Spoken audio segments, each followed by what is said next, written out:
Qu'est-ce qui se passe à l'est de la République démocratique du Congo? Après la chute des Goma, en termes de résistance, le Grand Kivu ne reste qu'avec la ville d'Uvira au sud Kivu. Ce deuxième verrou ne doit pas tomber sous l'occupation du M23 AFC, appuyé par l'armée rwandaise, selon les analystes de l'Est de la République démocratique du Congo. La ville de Goma, chef-lieu de la province du Nord Kivu, a été occupée, elle, le 27 janvier 2025 après une forte résistance de la population. La ville de Bukavu, elle, était tombée le 14 février sans combat. Et parlant de la ville d'Uvira, il règne jusqu'à présent une confusion totale sur qui contrôle ces verrous. Mais dans le minute à suivre, vous allez savoir qui contrôle cette ville depuis la soirée de ce mardi. Uvira, c'est la deuxième ville de la province du Sud Kivu qui manifeste une résistance farouche des patriotes Wazalendo et le FARDC face aux rebelles du M23 AFC appuyés par l'armée rwandaise selon les experts des Nations Unies. Uvira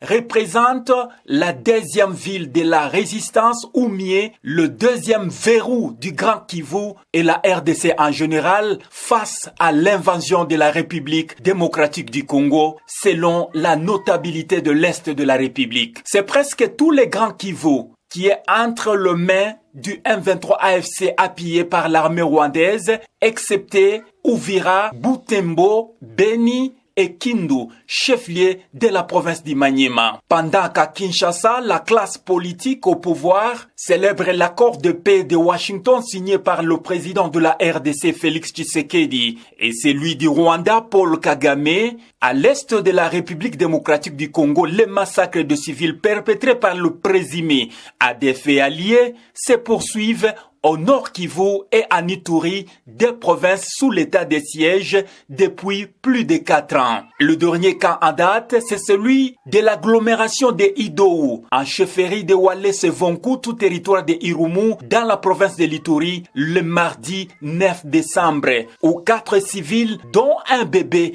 ont été massacrés par les rebelles. On note également l'avancée de rebelles M23 AFC appuyés par l'armée rwandaise vers la région d'Uvira, dans la province du Sud Kivu. Alors, avant de vous présenter les réactions des différents... C'est tout simplement une confusion là.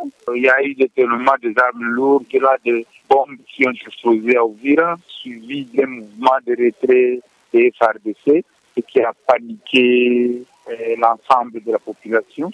Et en tout cas, la plupart des citoyens ont eu à sauver leur vie, voyant que l'ennemi est en train d'entrer. C'est comme ça qu'il y a une vague. La ville est devenue incontrôlable. C'est juste aujourd'hui qu'il y a un peu du calme, mais on ne peut pas préciser que tout est entièrement sous contrôle et que aucune force ne peut dire qu'il contrôle la ville. Donc, c'est ce désagrément-là, c'est le déplacement massif des populations et l'absence, effectivement, des agents de l'ordre qui a fait, effectivement, qu'il y ait cette panique et la situation est en train de s'améliorer. Les forces réalistes sont en train de regagner et la situation commence à s'améliorer. Bien qu'effectivement, ce sont les Wazalendo qui sont restés contrôler, pas contrôler, mais leur présence dans la ville. Voilà. On nous informe de leur présence, mais on n'a pas l'effectivité.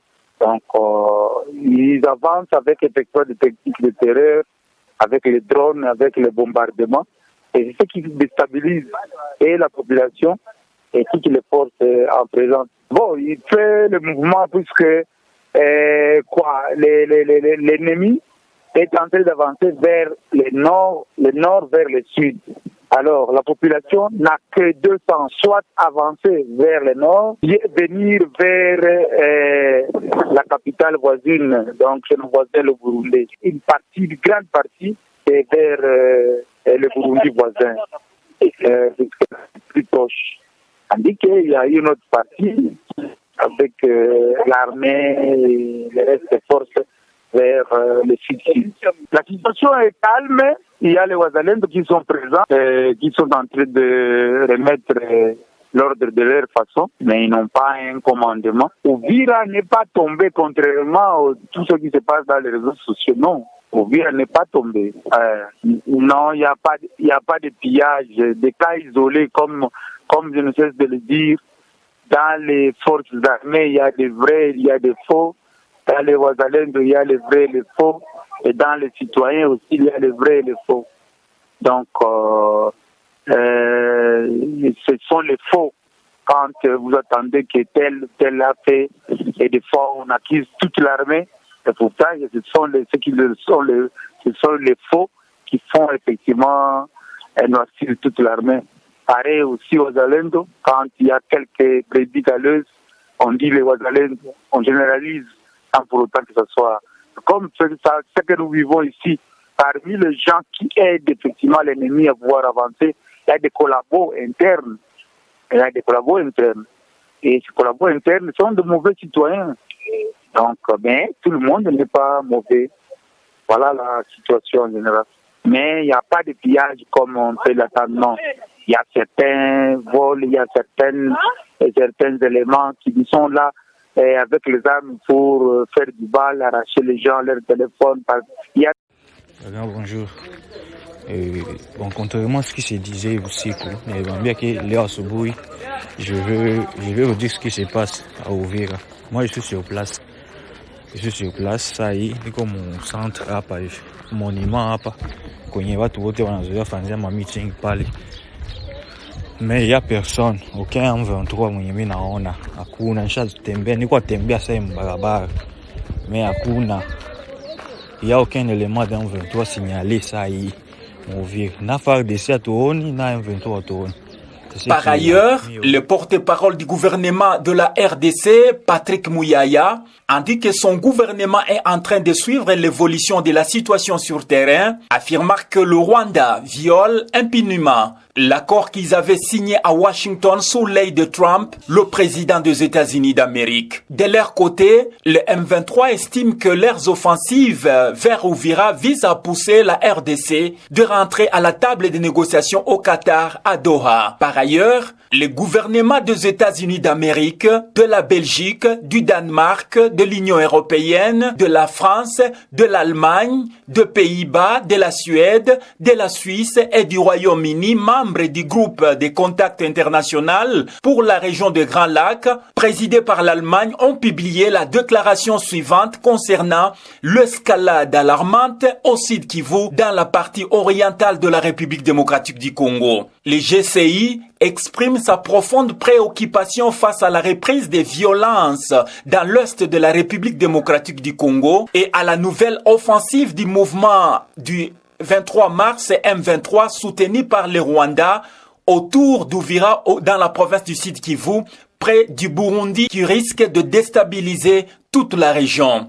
Le GCI est particulièrement préoccupé par le recours accru aux drones d'attaque et aux drones suicides dans ces conflits. Cette situation représente une escalade significative des combats et fait peser un grand risque sur la population civile, indique le GCI. Les groupes de coordination internationale GCI exhortent les M23 et les forces de défense rwandaises à cesser immédiatement leur opération offensive dans l'est de la RDC, en particulier au Sud Kivu. Appelle les forces de défense rwandaises à se retirer de l'est de la RDC et le M23 à regagner ses positions et à respecter ses engagements pris dans le cadre de la déclaration de principe signée à Doha le 19 juillet 2025. Le GCI appelle toutes les parties à honorer leurs obligations de protection des civils,